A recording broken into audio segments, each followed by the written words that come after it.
John Cena akhirnya gave up di pertandingan terakhirnya. Dan masih banyak lagi di acara hari ini. Selamat datang di Roland Extra, selamat datang di video terbaru. Di video ini kita akan mengulas, mereview acara spesial WWE Saturday Night's Main Event tanggal 14 Desember 2025. Saturday Night's Main Event hari ini dibuka dari luar Capital One Arena. Dan kita langsung dikasih lihat para fans yang lagi niruin pose khas John Cena. Dari situ aja udah kerasa banget kalau hari ini tuh emang pesta buat ngerayain karirnya Cena. Begitu masuk ke dalam arena, kamera juga nangkap beberapa WWE Hall of Famer yang hadir, makin negesin kalau ini bukan acara biasa.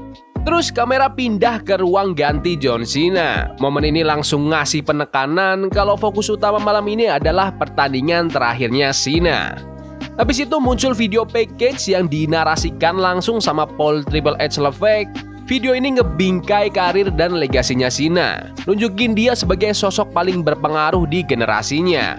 Pertandingan terakhir Cena digambarin bukan cuma sebagai perpisahan, tapi sebagai puncak dari semua hal yang dia representasiin di WWE selama lebih dari 2 dekade.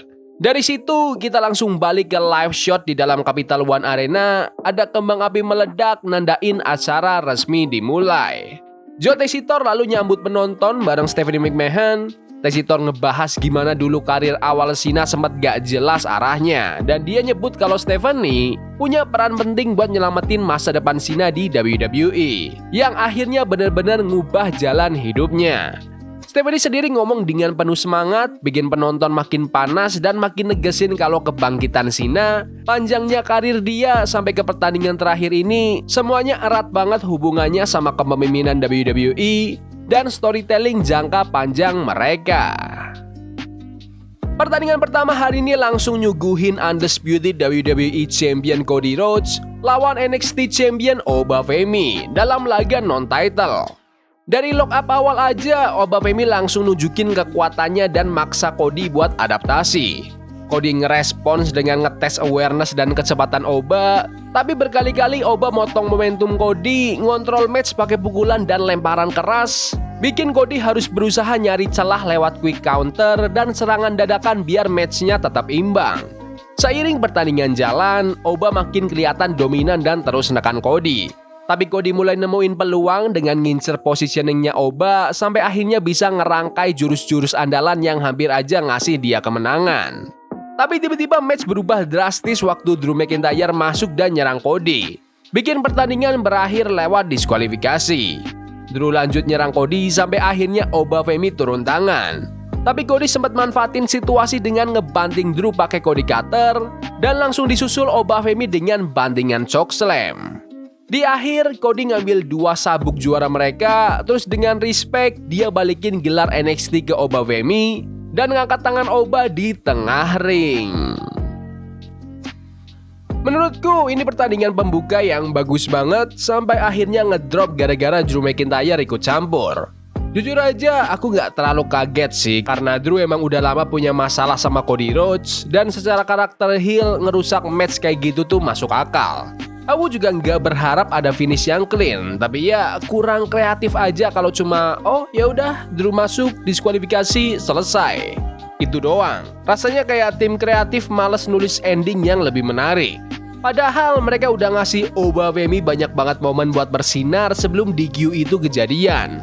Aku pribadi pengen banget Oba yang menang di match ini, tapi kelihatannya mereka ngerasa lebih aman kalau nggak ada pemenang sama sekali, dan Drew jadi tukang rusaknya. Kayaknya itu cara yang paling gampang buat keluar dari dilema siapa yang harus menang, tapi ya menurutku itu terlalu gampang dan jujur aja kurang kreatif.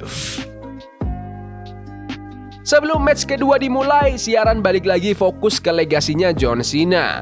Kali ini mereka nayangin video tribute yang isinya pesan-pesan dari selebriti dan juga banyak bintang WWE dari berbagai era. Dan serius, di situ CM Punk kelihatan emosional banget waktu ngomong soal dampak Cena ke hidup dan karirnya. Terus disebutin juga kalau hari ini adalah pertandingan ke-726 John Cena yang disiarkan di TV. Kamera juga sempat nunjukin para selebriti yang duduk di ringside kayak Tyrese Haliburton, John Bernthal, dan Chuck Zito. Setelah itu, aksi di ring lanjut dengan Bayley ngelawan Sol Ruka dari NXT. Keduanya ditemani Lyra Valkyria dan Zarya di ringside. Bayley langsung ngontrol awal pertandingan dengan banyak main headlock buat nahan Sol tetap lambat, tapi Sol balas dengan nunjukin atletismenya. Lolos dari kuncian dan bikin jarak sampai Bayley harus berkali-kali reset strateginya. Begitu match mulai kebuka, Bayley mulai nyambungin jurus-jurusnya dan berulang kali nyari finish pakai Rose Plan, tapi Sol Ruka nggak gampang tumbang. Dia terus survive, nge-counter di momen-momen penting, bahkan hampir nutup match setelah mendaratkan Soul Snatcher yang nyaris bikin Bayley mental keluar ring. Di titik ini kelihatan banget Bayley mulai frustasi, dia hilang kesabaran dan fokus buat nahan Sol tetap nempel di matras. Masalahnya, agresi itu justru ngasih celah yang bisa dimanfaatin Ruka. Finishnya terjadi waktu Bayley coba ngalahin Sol lewat roll up-in, tapi Sol nge-counter balik dan langsung ngunci kemenangan. Ngalahin mantan WWE Women's Champion.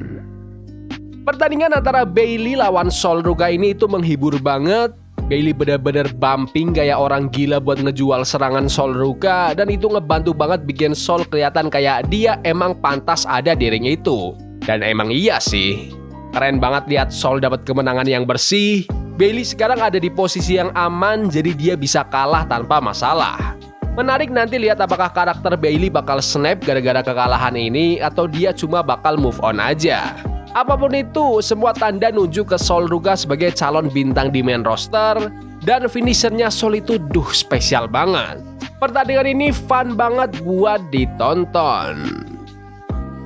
Menjelang match ketiga, siaran masih lanjut ngerayain John Cena lewat video tribute lagi. Semuanya ngebahas dampak Cena lintas generasi.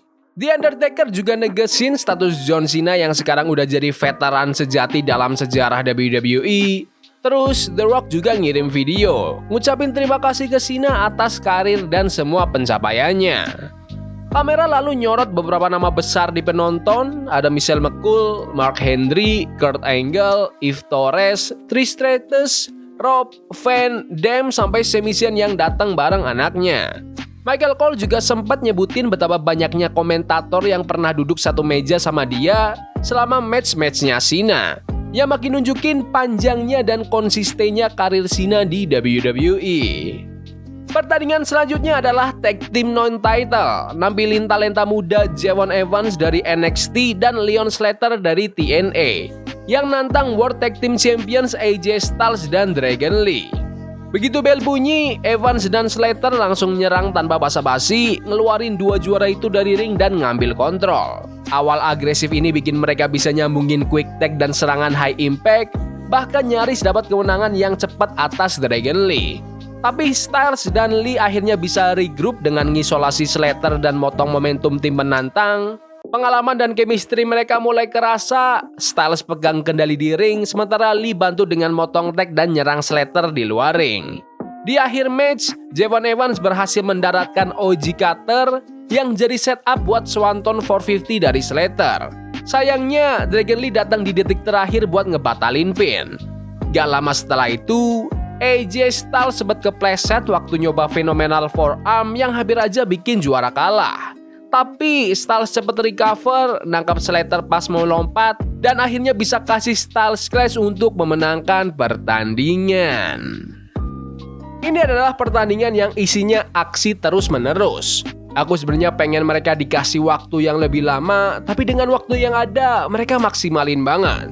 Javon Evans kelihatan udah siap buat main roster, Leon Slater juga kelihatan siap, cuma ya dia masih terikat kontrak sama TNA. Tapi tetap aja WWE milih 3 prospek paling cerah dari NXT buat tampil di acara ini, dan itu kerasa. Masih lanjut, ada video tribute lagi buat John Cena, dan kali ini pesannya datang dari sosok-sosok WWE lintas generasi. Bukan cuma dari dalam WWE, beberapa selebriti luar juga ikut ngasih penghormatan, ada Tom Brady, Vanessa Hudgens, dan Jelly Roll. Siaran juga sempat ngakuin Metro Boomin yang duduk di ringside bareng Edward Byers, penerima Medal of Honor. Balik ke meja komentator, Joe Tessitore dan Stephanie McMahon ngobrol soal betapa besarnya arti hari ini. Stephanie kelihatan jelas kebawa perasaan, apalagi makin kerasa kenyataannya kalau kita semua lagi menuju match terakhir dari John Cena. Tapi suasananya berubah waktu The Miz jalan kering dan motong promo yang penuh frustrasi. Miz nge-call out WWE karena ngecualiin dia dari Last Time Is Now Tour. Menurut Miz, dia punya peran penting banget di karir Cena. Dia ngingetin semua orang kalau dia pernah ngalahin Cena di main event WrestleMania. Miz juga nyindir fokus WWE ke bintang-bintang baru, sambil nuntut pengakuan atas tempatnya di cerita besar John Cena. Intinya, dia ngerasa diremehin meski prestasinya segudang. Terus, tiba-tiba R-Truth masuk muncul sebagai Ron Cena. R-Truth bilang kalau Miz udah ambil kesempatan yang seharusnya jadi milik orang lain. Dari situ, Joe Hendry tiba-tiba muncul di apron dan reaksinya gede banget. Penonton langsung nyanyi theme songnya Hendry kenceng-kenceng. Miz kelihatan makin kesel nyoba hajar Hendry tapi malah dibalas. Hendry ambil alih situasi dan secara fisik ngedominasi Miz. Segmen ini ditutup dengan Joe Hendry dan R-Truth pose bareng, terus ngehajar Miz dengan Five Knuckle Shuffle. Dilanjut dengan Hendry bantingkan standing ovation, nge-cover Miz dan R-Truth sendiri yang ngitung 1, 2, 3. Segmen yang fun dan singkat, masukin The Miz, R-Truth, dan Joe Hendry buat naikin vibe sebelum kita masuk ke match terakhir John Cena itu keputusan yang bagus. Para penonton juga jelas suka, aku pribadi nggak masalah sama segmen kayak gini. Main event hari ini sepenuhnya berpusat ke pertandingan terakhir John Cena. Gunther masuk lebih dulu dan langsung disambut bu gede-gedean. Dia diposisikan sebagai kekuatan yang dominan. Bintang yang tahun ini juga mempensiunkan seorang Goldberg. Dan sekarang berdiri berhadapan dengan bintang paling berprestasi di generasinya. Setelah itu barulah John Cena masuk. Dengan intro yang panjang, spotlight ke para legenda dan rekan-rekannya di ringside, semua buat negesin betapa besarnya momen ini sebelum match beneran dimulai. Begitu bel berbunyi, Gunther langsung ambil alih. Dia ngelibas Cena dengan chop keras dan pukulan berat. Fokus ke dada Cena dan berkali-kali ngebanting dia ke matras. Gunther mainnya sabar tapi kejam, slam demi slam, tekanan terus menerus buat nahan Cena di bawah dan ngetes daya tahannya sejak awal. Momentum mulai berubah waktu Cena ngeblok satu chop, lalu ngebalas dengan shoulder tackle, proto bomb, dan Five Knuckle Shuffle. Cena nyoba nutup match pakai attitude adjustment, tapi Gunther nge-counter dengan German suplex dan langsung transisi ke sleeper hold, yang jadi ancaman utama sepanjang pertandingan. Cena balas dengan STFU, maksa Gunther merangkak ke tali, ngasih sinyal kalau Cena masih punya ancaman submission, bukan cuma power. Pertandingan makin panas karena dua-duanya terus survive dari finisher masing-masing. Gunther fokus ke clothesline dan powerbomb sambil berulang kali kayak ngingetin kalau Cena bakal tap out. Tapi Cena terus balas dengan attitude adjustment dan burst offensive. Titik balik besar terjadi di luar ring waktu Gunther nyoba powerbomb dari tangga, tapi Cena nge-counter dan ngasih attitude adjustment sampai nebus meja komentator. Bahkan setelah itu, Gunther masih bisa kick out. Di fase penentuan, sleeper hold jadi faktor penentu. Cena berkali-kali lolos dari kuncian itu, tapi Gunther terus ngunci lagi. Makin cepat, makin presisi. Walaupun Cena sempat lolos dan bahkan ngasih attitude adjustment lagi, Gunther langsung ngunci sleeper sekali lagi, ngejatuhin Cena dan akhirnya memutus semua jalan keluar. Gak ada pilihan lain, John Cena akhirnya tap out. Resmi, karir in-ring John Cena berakhir dengan Gunther berdiri sebagai pemenang.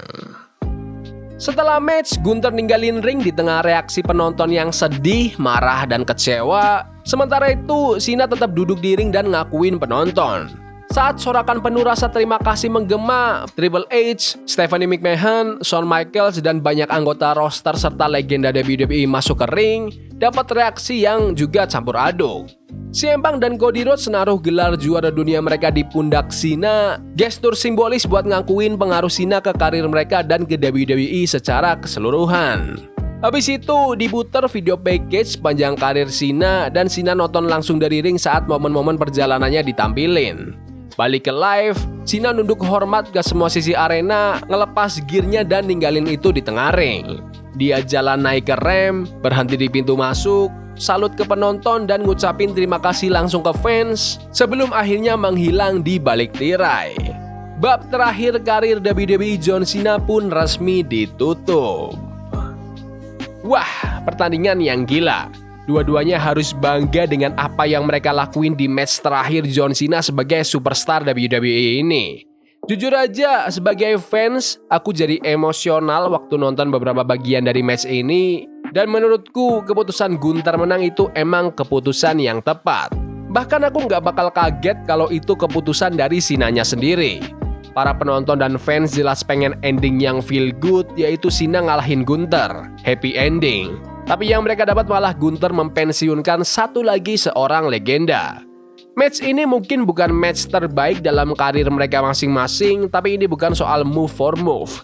Ini soal storytelling. Dari sisi cerita, match ini luar biasa. Kita jadi ke-invest banget. Setiap kali Cena ngebanting atau bahkan waktu dia naik buat top rope leg drop, rasanya kayak anjir, dia bisa menang nih. Tapi ternyata enggak. Aku tahu banyak orang yang benci endingnya, tapi jujur aja itu klasik Cena. Selalu nge-push bintang berikutnya.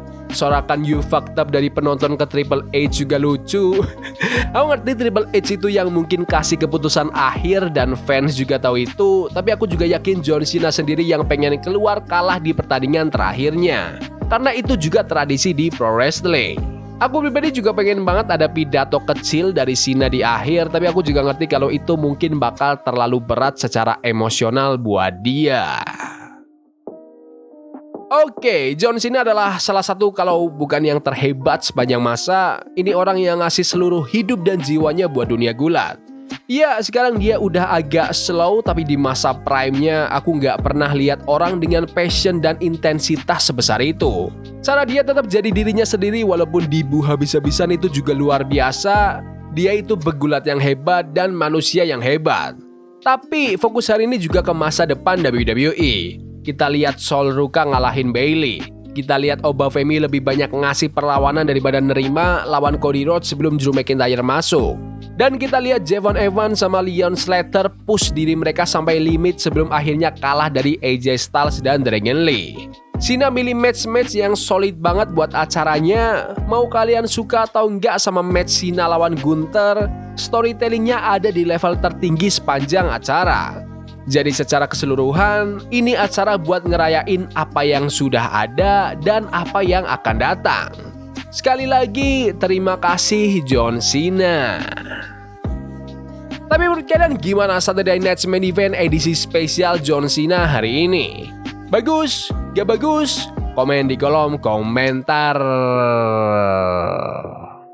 Ya udah gitu aja video hari ini. Jangan lupa like dan subscribe ke channel ini karena gue pengen 20.000 subscribers di bulan ini. Tolong bantu.